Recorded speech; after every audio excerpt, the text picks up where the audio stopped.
La peur. Ce mot seul suffit parfois à réveiller des souvenirs, des blessures, ou des situations que tu préférerais oublier. Mais que tu le veuilles ou non, elle est l'une des armes les plus utilisées par l'ennemi pour t'empêcher d'entrer pleinement dans le plan de Dieu pour ta vie. Et je ne parle pas ici d'une peur saine, comme celle qui te pousse à éviter un danger réel. Non, je parle de cette peur qui s'installe dans ton cœur, qui t'éloigne de ta foi, qui te paralyse au moment d'obéir à Dieu, qui étouffe tes dons, qui t'isole dans le silence, et qui t'empêche de goûter à la joie d'une communion profonde avec lui.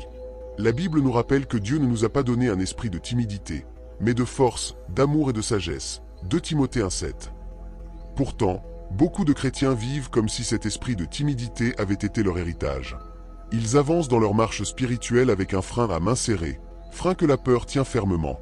Dans cet enseignement, nous allons voir ensemble les 5 blocages que la peur crée dans la vie d'un chrétien. Et je veux que tu comprennes une chose, ce n'est pas simplement une liste de constats. C'est un miroir que tu dois oser regarder. Car tant que tu ne reconnais pas comment la peur agit en toi, tu ne pourras pas la vaincre. Reste jusqu'au bout, car plus tu discerneras les effets de la peur, plus tu seras prêt à t'en libérer. Et à la fin de cette vidéo, je te montrerai comment continuer ce chemin vers la victoire dans la suite de cet enseignement. 1. La peur bloque la foi et l'audace spirituelle. Il y a une vérité qu'il faut que tu comprennes. La peur et la foi ne cohabitent pas dans le même espace au même moment. Quand l'une entre, l'autre recule. La peur agit comme une ombre qui se place entre toi et la lumière de Dieu. Et quand cette ombre grandit, la foi s'affaiblit, l'audace spirituelle s'éteint, et tu perds cette capacité à avancer même quand tout semble incertain.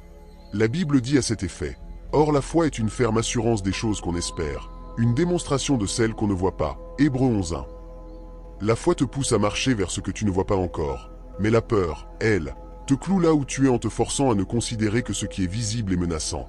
D'ailleurs, il est écrit que lorsque Pierre sortit de la barque pour marcher sur l'eau vers Jésus, il réussit tant qu'il avait les yeux fixés sur son maître. Mais dès qu'il vit la force du vent, il eut peur et commença à enfoncer. Matthieu 14, 29 à 30.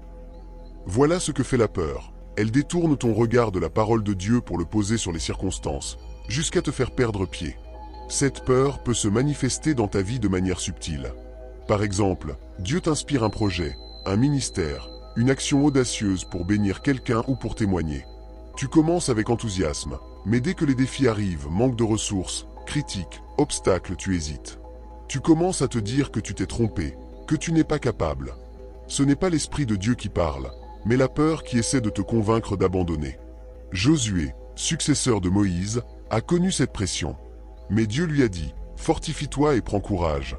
Ne t'effraie point et ne t'épouvante point, car l'Éternel, ton Dieu, est avec toi dans tout ce que tu entreprendras. » Josué 1:9.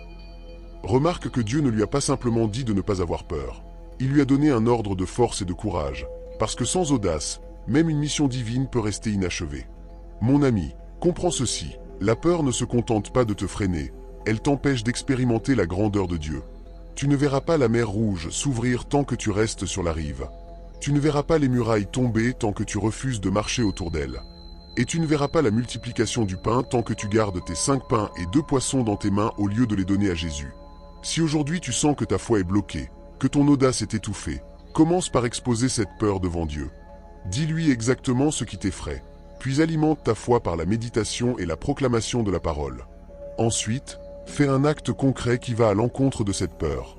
Même petit, il brisera l'influence de l'ennemi et te fera goûter à nouveau à la joie d'avancer par la foi.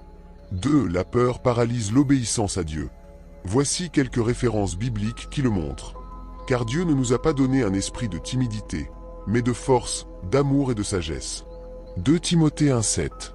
La crainte des hommes tend un filet, mais celui qui se confie en l'Éternel est rassuré. Proverbe 29-25. Pense à Pierre qui, par peur, renia Jésus avant la crucifixion. Matthieu 26-69 à 75. Quand la peur prend le contrôle, elle ne te fait pas seulement ressentir de l'anxiété. Elle te fait changer de cap. L'obéissance à Dieu demande souvent un acte de foi qui expose à la vulnérabilité, au risque, au jugement ou à la perte. La peur transforme ces risques en certitudes négatives. Au lieu de dire oui à ce que Dieu te propose, tu commences à imaginer tous les pires scénarios possibles.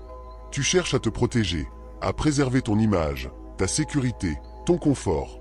À la longue, tu laisses passer des occasions divines parce que tu as choisi de ne pas bouger.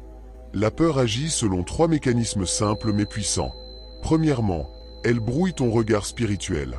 Au lieu de voir la promesse et la main de Dieu, tu ne vois que l'obstacle humain. Deuxièmement, elle redéfinit la sagesse. Ce qui est prudent aux yeux du monde devient pour toi la seule voie raisonnable, même si Dieu t'a appelé à autre chose. Troisièmement, elle crée des excuses spirituelles. Tu te trouves des bonnes raisons bibliques, spirituelles ou pratiques pour rester immobile alors qu'il s'agit d'un déguisement de la peur. Quand tu laisses la peur gouverner ton obéissance, plusieurs choses se produisent. Ta croissance spirituelle stagne parce que Dieu t'apprend souvent au fil de l'obéissance, pas au confort. Ton influence est réduite puisque tu retires ce que Dieu a mis entre tes mains par crainte du regard des autres. Tu finis par vivre avec des regrets silencieux et la sensation d'avoir manqué ce pourquoi Dieu t'avait préparé. Spirituellement, tu donnes un terrain à l'ennemi pour voler, détruire et tuer ce que Dieu avait prévu pour ta vie.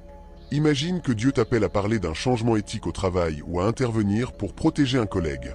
Tu sens au fond de toi que c'est la bonne chose à faire, mais tu imagines déjà les conséquences sociales ou professionnelles. Tu préfères te taire pour éviter un conflit, pour garder ta réputation ou ton poste. Plus tard, tu regarderas en arrière en te demandant si ton silence n'a pas coûté à ce collègue une chance de salut, de protection ou de justice.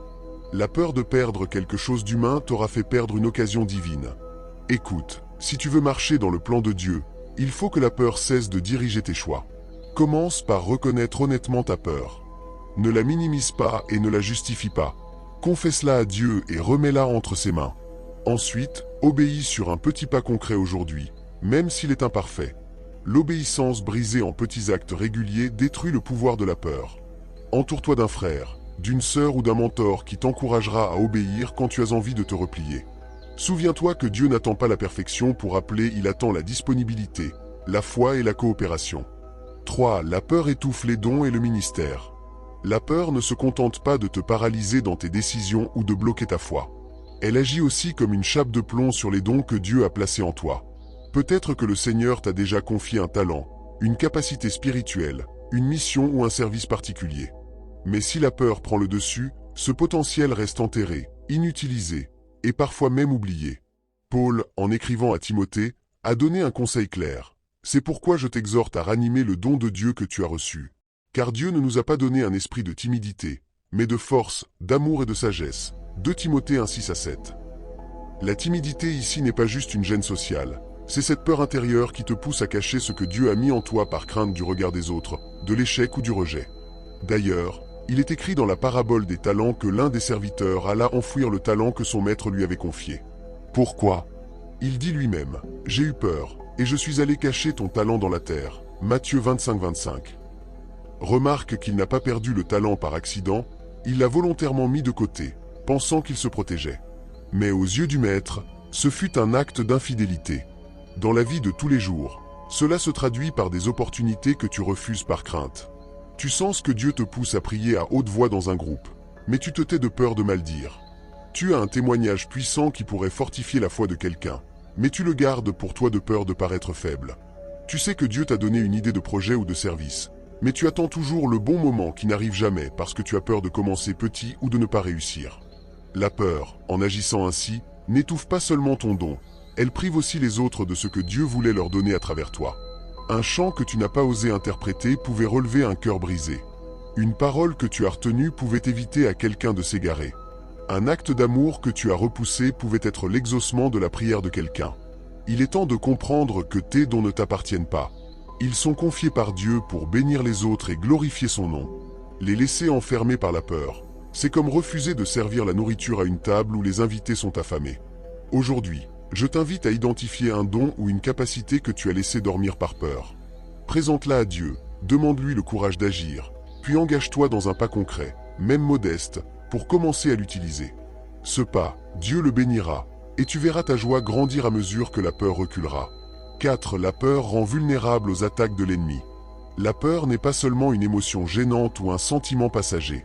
C'est une porte spirituelle que tu peux, parfois sans t'en rendre compte, laisser ouverte à l'ennemi. Quand la peur prend le contrôle, elle affaiblit ta confiance en Dieu, te coupe de sa paix, et expose ton cœur et ton esprit aux mensonges de Satan. La Bible dit à cet effet, « Ne vous inquiétez de rien, mais en toute chose faites connaître vos besoins à Dieu par des prières et des supplications, avec des actions de grâce. Et la paix de Dieu, qui surpasse toute intelligence, gardera vos cœurs et vos pensées en Jésus-Christ. » Philippiens 4:6-7. Quand la peur prend la place de cette paix, ta garde spirituelle tombe. Et c'est là que l'ennemi trouve un terrain d'attaque. D'ailleurs, il est écrit que le roi Saül, lorsqu'il vit les Philistins rassemblés contre Israël, eut une grande peur et son cœur fut fort troublé. 1 Samuel 28:5. Cette peur l'a conduit à consulter une voyante, à désobéir à Dieu et à précipiter sa propre chute. Remarque bien, ce n'est pas l'ennemi qui a physiquement détruit Saül en premier, c'est la peur qui l'a poussé à se détourner du chemin de Dieu, ouvrant ainsi la voie à sa défaite. Dans la vie quotidienne, la peur agit comme un affaiblissement progressif de ta foi. Par exemple, si tu vis dans la peur constante de manquer, tu deviens plus réceptif aux tentations liées à l'argent, compromis, mensonges, manipulation. Si tu crains le rejet, tu peux être amené à cacher ta foi ou à accepter des pratiques qui ne plaisent pas à Dieu juste pour garder la paix avec les autres. L'ennemi sait que tant que tu restes confiant en Dieu, tu es difficilement atteignable. Mais si la peur réussit à te convaincre que Dieu ne viendra pas à ton secours, tu commences à t'appuyer sur tes propres forces, tes propres calculs, ou des solutions contraires à la volonté de Dieu. C'est exactement ce qu'il veut, te pousser hors de la protection divine pour t'exposer à ses flèches. Mon ami, comprends que la peur n'est pas neutre. C'est une arme spirituelle que Satan utilise pour neutraliser ton discernement et te rendre plus fragile. C'est pourquoi il est urgent de fermer cette porte. Pour y arriver, expose à Dieu ce qui t'inquiète, proclame ses promesses à voix haute, et reste ferme sur ce qu'il a déjà accompli dans ta vie. La foi n'élimine pas toujours les circonstances difficiles, mais elle ferme la porte par laquelle l'ennemi voulait entrer. 5. La peur freine la prière et l'adoration. La peur n'attaque pas seulement ton comportement ou tes décisions, elle touche aussi ton intimité avec Dieu. Elle peut ralentir, voire interrompre, ta vie de prière et d'adoration. Quand ton cœur est rempli de crainte, ton esprit a tendance à se concentrer sur le problème plutôt que sur celui qui détient la solution. C'est comme si un voile épais s'interposait entre toi et Dieu, brouillant ta vision et réduisant ta liberté dans sa présence. La Bible dit à cet effet, « Ne vous inquiétez de rien, mais en toute chose faites connaître vos besoins à Dieu par des prières et des supplications, avec des actions de grâce. » Philippiens 4:6. Remarque bien que Dieu nous invite à parler de tout avec lui, même des situations qui nous effraient. Mais la peur agit souvent à l'inverse. Elle nous pousse à nous taire, à nous isoler, ou à nous précipiter dans nos propres solutions au lieu de chercher sa face. D'ailleurs, il est écrit que lorsqu'Ézéchias reçut une lettre de menace de la part de l'ennemi, il monta à la maison de l'Éternel, déploya la lettre devant Dieu, et pria. Ésaïe 37, 14-15. Voilà la bonne réaction face à la peur. Aller directement dans la présence de Dieu, et non s'enfermer dans ses inquiétudes. Dans la vie quotidienne, cela se traduit par des moments où, au lieu de prier avec foi, tu pries avec un cœur agité. Les mots sortent de ta bouche, mais l'angoisse domine ton esprit. Tu termines la prière encore plus inquiet qu'avant, parce que tu t'es focalisé sur l'ampleur du problème et non sur la grandeur de Dieu. Parfois même, la peur te coupe de la louange, car ton âme n'arrive plus à élever Dieu au-dessus des circonstances. Ce que l'ennemi cherche ici, c'est clair. Il veut t'empêcher d'accéder à cette paix et à cette puissance qui se manifeste lorsque tu pries et adores de tout ton cœur. Il sait qu'un chrétien qui prie avec foi est une menace pour ses plans. Alors il utilisera la peur pour t'occuper l'esprit et te faire taire spirituellement. Mon ami, ne laisse pas la peur décider de ta manière de prier ou d'adorer. Même si ton cœur bat vite, même si tes mains tremblent, même si ton esprit est troublé, force-toi à t'approcher de Dieu. Commence par remercier pour ce qu'il a déjà fait, puis proclame ses promesses jusqu'à ce que la paix prenne le dessus. Souviens-toi que dans la louange et l'adoration, la présence de Dieu devient palpable, et là où il est, la peur n'a pas de place. Nous venons de voir ensemble 5 blocages majeurs que la peur peut créer dans la vie d'un chrétien. Et je crois que tu t'es reconnu dans au moins un de ces points, peut-être même dans plusieurs. Comprendre ces blocages est important, car cela te permet de mettre un nom sur ce qui freine ta marche avec Dieu. Mais écoute-moi bien, si tu t'arrêtes là, tu risques de tomber dans un piège encore plus dangereux. Savoir seulement ce que fait la peur en toi, sans apprendre comment la vaincre, ne fera que l'amplifier. Tu commenceras à craindre encore plus ses effets, et tu pourrais même te retrouver dans ce que j'appelle la peur de la peur. C'est-à-dire que tu deviens obsédé par l'idée de ne pas avoir peur, et paradoxalement, cette obsession te rend encore plus prisonnier. C'est comme si quelqu'un t'expliquait en détail comment un poison agit dans ton corps, mais qu'il ne te donnait jamais l'antidote. L'information seule ne te guérit pas. Elle peut même t'angoisser davantage si tu ne sais pas comment agir. C'est pour cela qu'il est absolument vital que tu connaisses aussi les moyens bibliques, pratiques et concrets, pour neutraliser la peur dans ta vie. Dieu ne veut pas que tu sois simplement conscient de ce qui te bloque. Il veut que tu sois libre, armé et capable de marcher dans la paix et l'assurance qu'il donne. Alors, dans la prochaine vidéo, je vais te partager étape par étape les clés que la Bible nous donne pour vaincre la peur. Pas juste pour la repousser un moment, mais pour la tenir à distance et marcher chaque jour dans la victoire. Et je peux te dire que si tu mets ces clés en pratique, ta vie spirituelle va changer. Si tu veux recevoir cette suite et ne rien manquer, abonne-toi dès maintenant et active la cloche de notification. Et dans les commentaires, dis-moi quelle forme de peur t'a le plus parlé aujourd'hui. Je te répondrai personnellement. Et qui sait, cela pourra aussi aider quelqu'un d'autre qui traverse la même situation que toi. Et n'oublie pas de liker cette vidéo, pour aider YouTube à aider d'autres personnes dans cette même situation. On se retrouve tout de suite dans la suite pour briser ensemble le pouvoir de la peur.